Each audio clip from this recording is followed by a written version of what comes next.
Welcome, FNews57 here. Once again, I'm back on my Series X console, and today I am bringing you yet another video for the brand new game Dying Light 2. So, are you tired of just throwing your broken weapons away?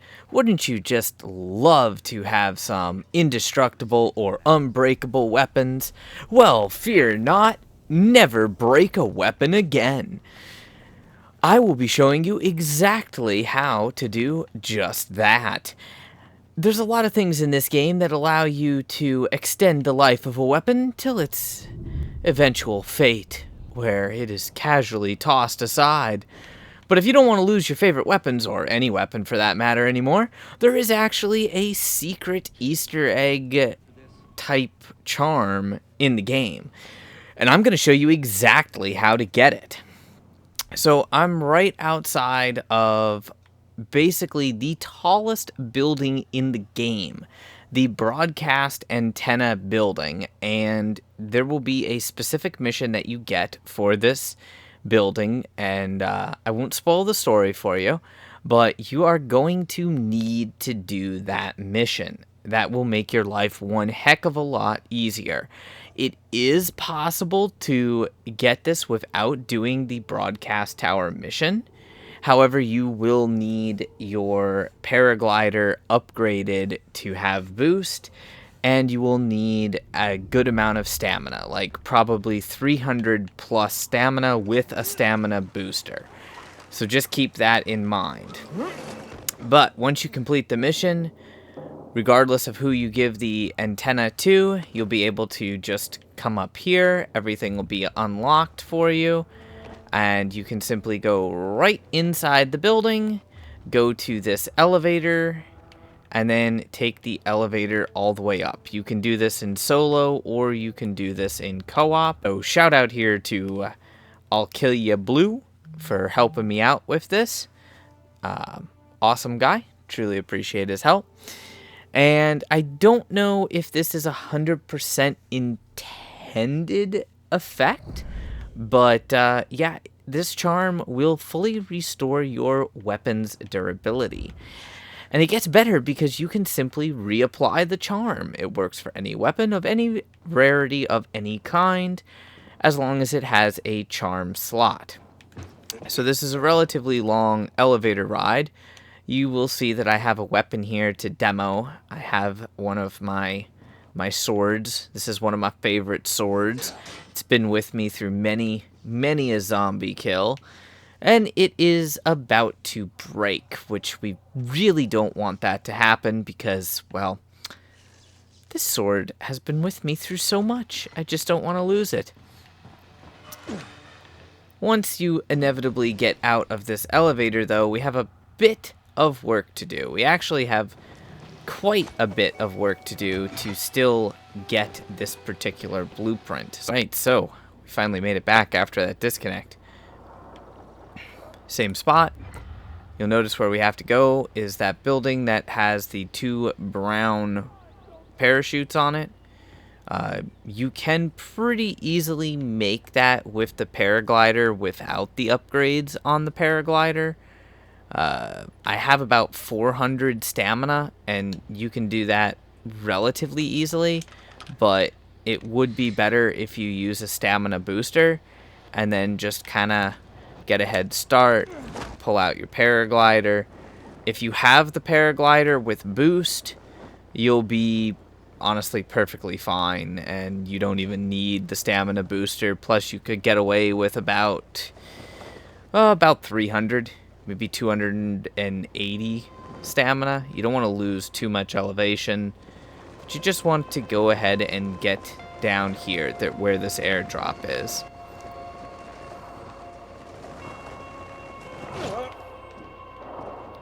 You can land wherever you want. Hope you don't get disconnected. I think Blue fell off the building for some reason. You having fun down there, Blue?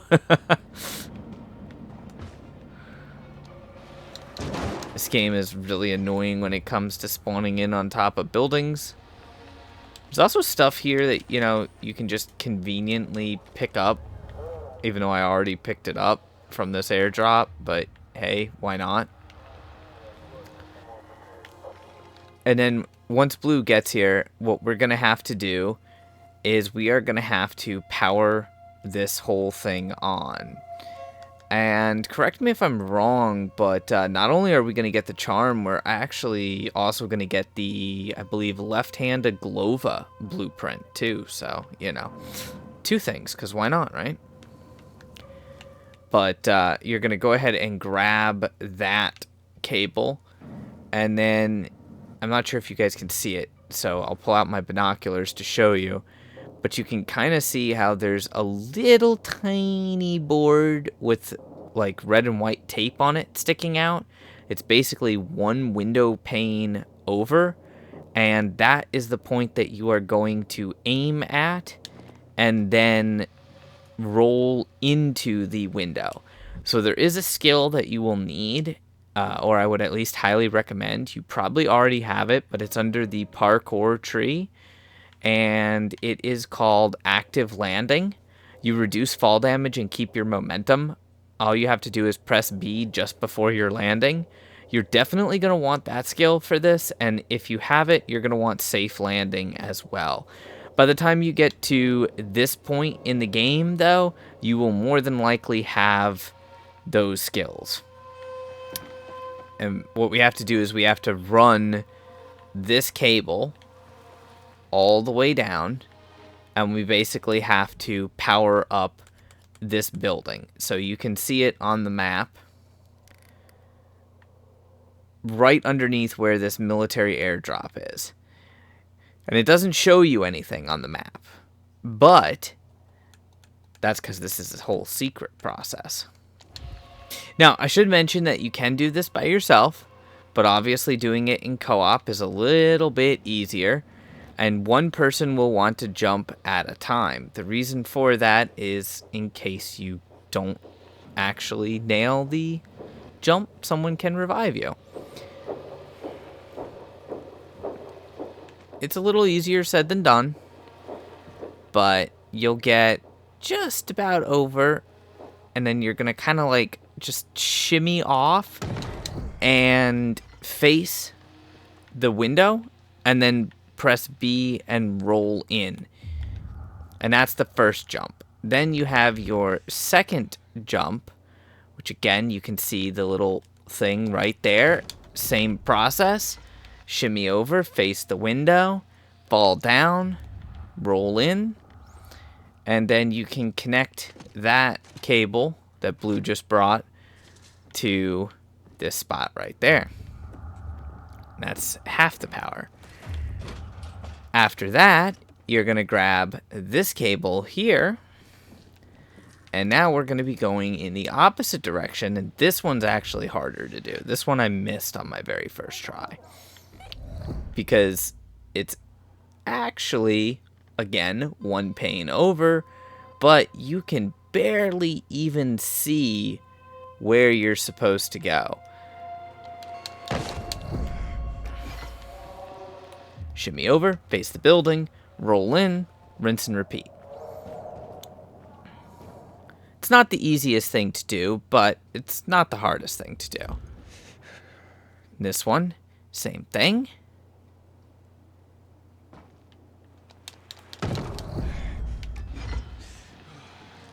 And then you can connect the cable.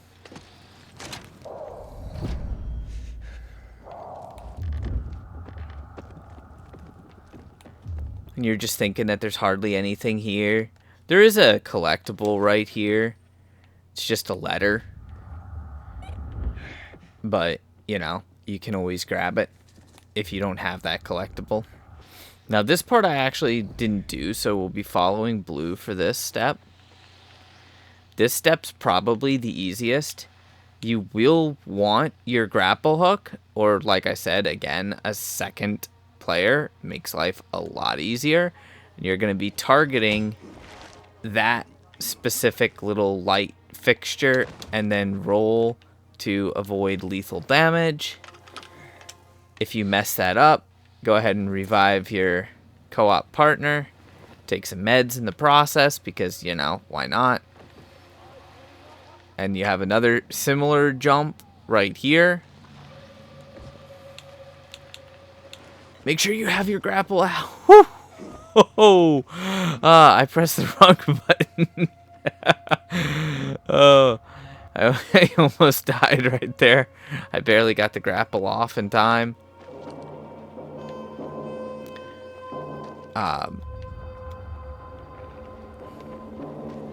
But yeah, so you're gonna need to bring that wire in to this spot right here. And unfortunately, yeah, we just got disconnected. So I'll be right back. Yay, we made it to the connector without being disconnected this time.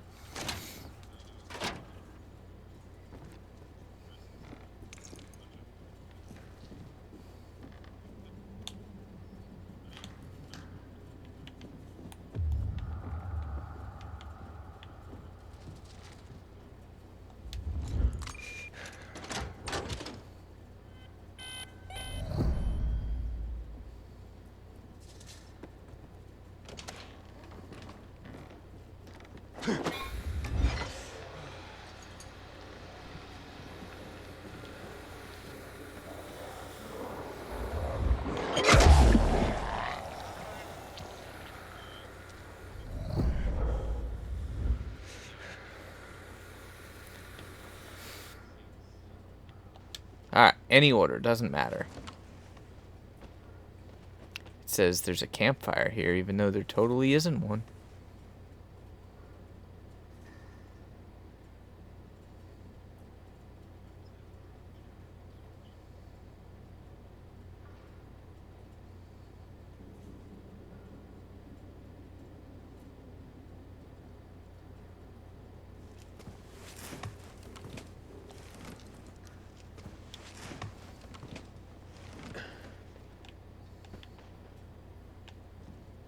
Come on, let me take control over my character.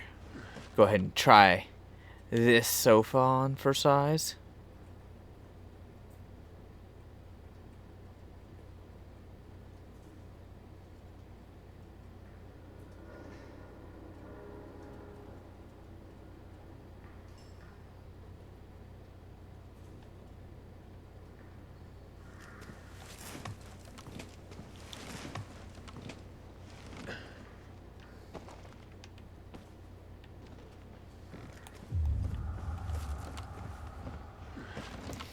And then the next spot for, oh, I don't know, like a good 10 seconds. And once you've rotated around, we got some sparkly stuff going on there on the table. It's all freaky like.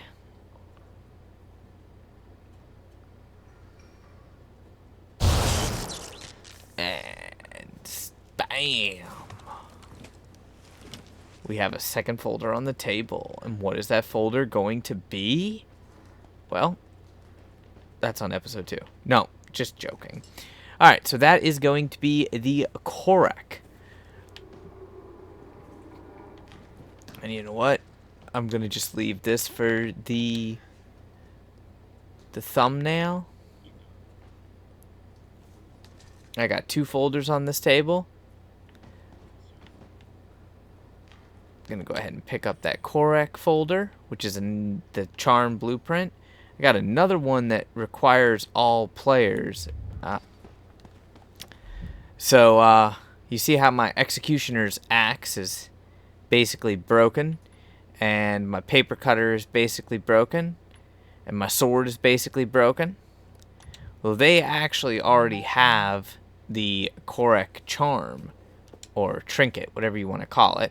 And you'll notice that if I put really any other charm on there, I can apply it. It doesn't cost anything, but it doesn't do anything to the durability bar.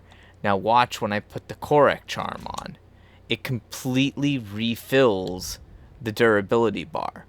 That works for any weapon of any rarity as long as it has a mod slot for a charm.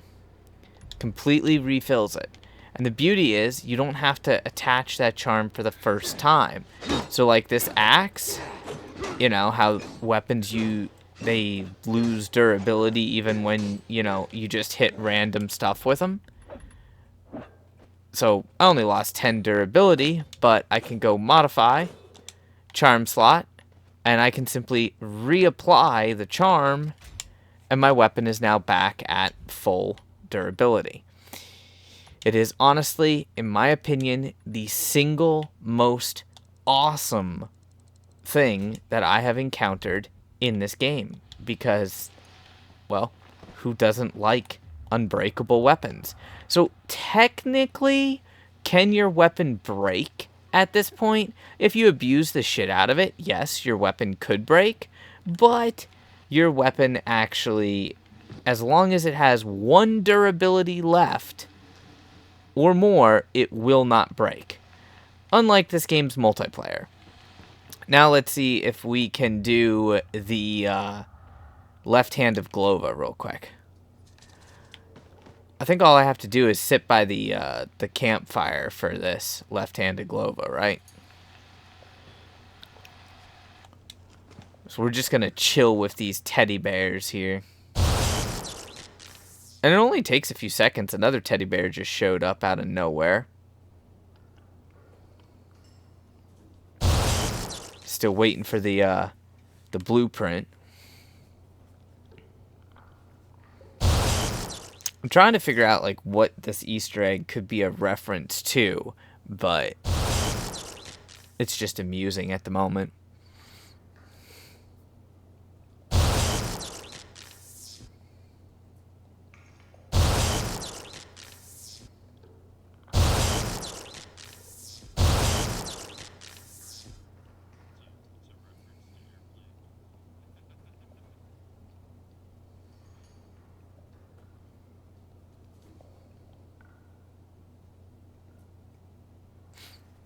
Now I'm just chilling here with a room full of teddy bears.